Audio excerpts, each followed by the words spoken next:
Assalamualaikum warahmatullahi wabarakatuh. Pembahasan kita kali ini yaitu tentang teks tanggapan.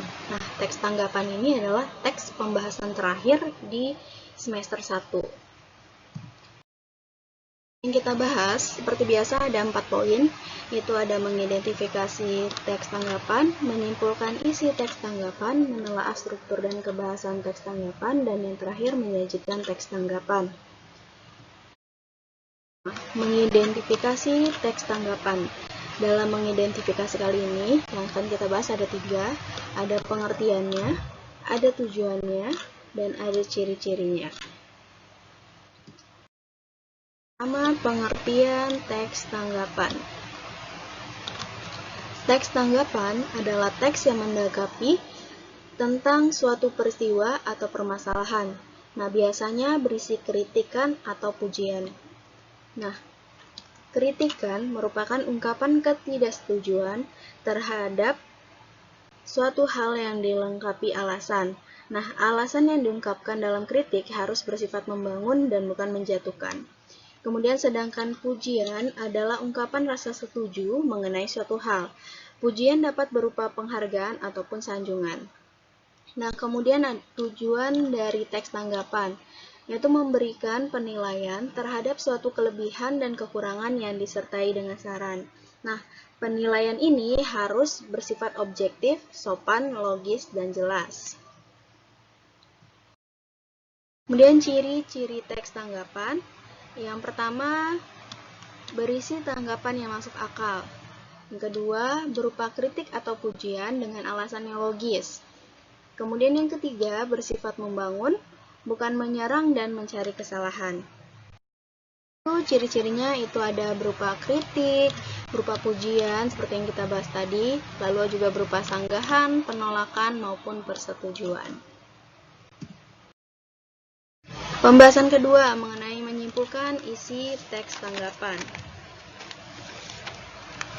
Dalam teks tanggapan terdapat penilaian berupa kritikan dan pujian seperti yang kita bahas tadi. Kemudian adanya tanggapan akan memunculkan kesimpulan atas informasi yang sedang dibahas. Nah, kesimpulan suatu teks ini merupakan ringkasan peristiwa secara urut mulai dari awal mengapa terjadi peristiwa tersebut hingga akhir, yaitu dengan adanya solusi dari masalah tersebut. Nah, dalam menyimpulkan teks tanggapan ada 4 yang harus kita perhatikan. Yang pertama, membaca teks tanggapan secara menyeluruh. Yang kedua, mencatat ide pokok dalam paragraf. Nah, setiap kita menyimpulkan suatu teks, kita harus mencari ide-ide pokoknya.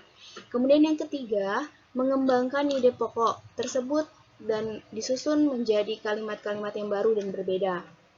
Yang terakhir, membuat ringkasan teks tanggapan sesuai dengan isi dalam teks tanggapan tersebut. Nah, yang pertama tentu kita baca dulu teks tanggapannya. Kedua, kita cari ide pokoknya, kemudian kita urutkan ide pokok dan menjadilah sebuah ringkasan atau menyimpulkan isi teks tanggapan.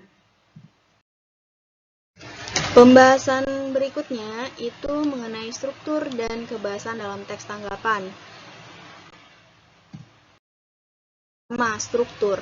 Struktur dalam teks tanggapan ada 3. Ada evaluasi, ada deskripsi, dan ada penegasan ulang. Nah, evaluasi ini merupakan pernyataan umum berkaitan dengan permasalahan yang disampaikan penulis. Nah, di sini evaluasi ini merupakan bagian awal dari sebuah teks tanggapan. Nah, ini berisi tentang pernyataan umum yang berkaitan dengan permasalahan yang disampaikan oleh si penulisnya. Kemudian deskripsi. Deskripsi ini merupakan bagian tengah dari struktur teks tanggapan. Nah, bagian ini berisi informasi dengan alasan mendukung atau menolak pernyataan yang disampaikan. Kemudian penegasan ulang. Penegasan ulang adalah bagian akhir dari struktur teks tanggapan. Nah, di sini penegasan terhadap suatu pernyataan yang telah disampaikan penulis. Nah, jadi struktur teks tanggapan ada 3. Yang pertama evaluasi, ini pernyataan awal atau pernyataan umum dari permasalahan yang disampaikan penulis. Kemudian yang kedua deskripsi, ini berisi alasan pendukung atau menolak dari pernyataan awal tadi. Kemudian yang ketiga, penegasan ulang. Ditegaskan lagi pernyataan si penulis dari evaluasi dan deskripsi yang telah disampaikan sebelumnya. Kaidah kebahasaan teks tanggapan. Nah, dalam kaidah kebahasaan teks tanggapan ini ada 5 yang dibahas. Ada kata rujukan, ada bahasa penilaian, ada kalimat kompleks, ada kalimat deskriptif, dan konjungsi. Pertama kita bahas tentang kalimat kompleks. Nah, kalimat kompleks merupakan kalimat yang mempunyai lebih dari satu struktur kalimat. Nah, kalimat kompleks ini mempunyai lebih dari satu verba atau kata kerja dan terdiri dari satu predikat. Kemudian kalimat rujukan. Kalimat rujukan adalah kata yang merujuk atau menunjuk pada kata lain yang telah digunakan sebelumnya sebagai pengganti dari kata aslinya atau kata lain yang memperlihatkan keterikatannya. Nah, rujukan kata bisa juga disebut sebagai padanan kata.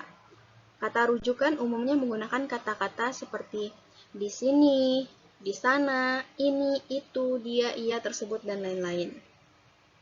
Kemudian kalimat deskriptif atau bahasa deskriptif. Ini merupakan pemaparan atau penggambaran dengan kata-kata tentang suatu benda, tempat, suasana, atau kejadian secara jelas dan terperinci.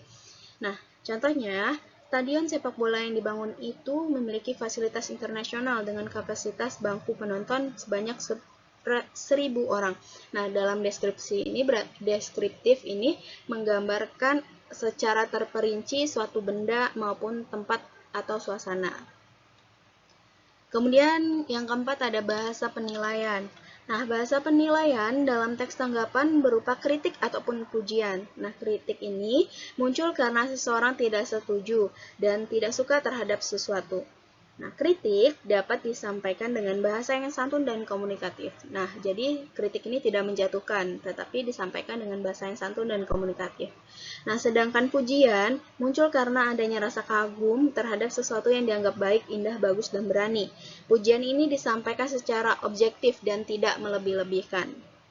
Jadi penilaiannya ada berupa pujian dan ada berupa kritikan.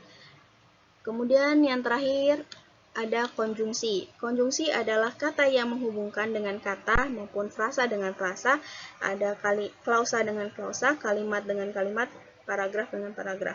Misalnya, konjungsi kata dan, tetapi, lalu, kemudian, dan lain sebagainya. Nah, pemilihan atau penggunaan konjungsi yang salah dapat membuat kalimat menjadi ambigu. Yang terakhir, menyajikan teks tanggapan. Nah, ini ada 2 yang akan dibahas, yaitu penyusunannya dan penyampaiannya.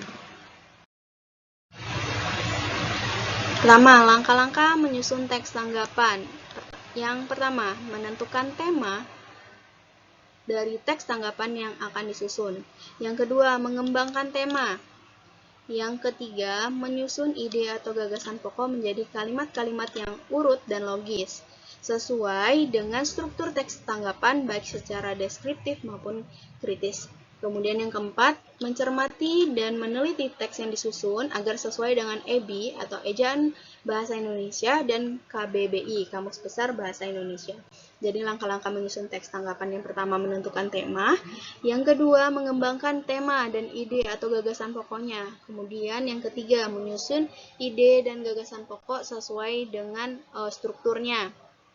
Kemudian yang keempat, mencermati kembali penggunaan bahasanya sesuai dengan Ejaan Bahasa Indonesia dan Kamus Besar Bahasa Indonesia.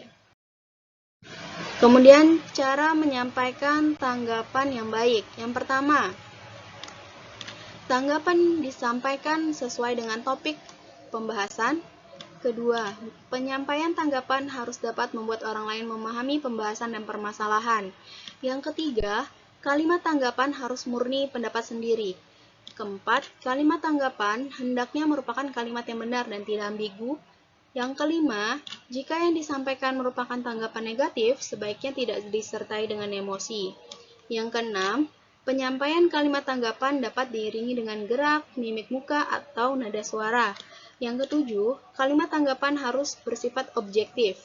Yang kedelapan, Ketika menyampaikan tanggapan, hendaknya kita tidak menjelekkan pihak lain. Kemudian yang terakhir, yang ke-9, kalimat tanggapan akan lebih kuat jika disertai dengan fakta. Nah, itu pembahasan kita tentang teks tanggapan. Kita sudah membahas tentang mengidentifikasinya, menyimpulkannya, struktur dan kebahasannya, kemudian menyajikannya. Sekian, terima kasih.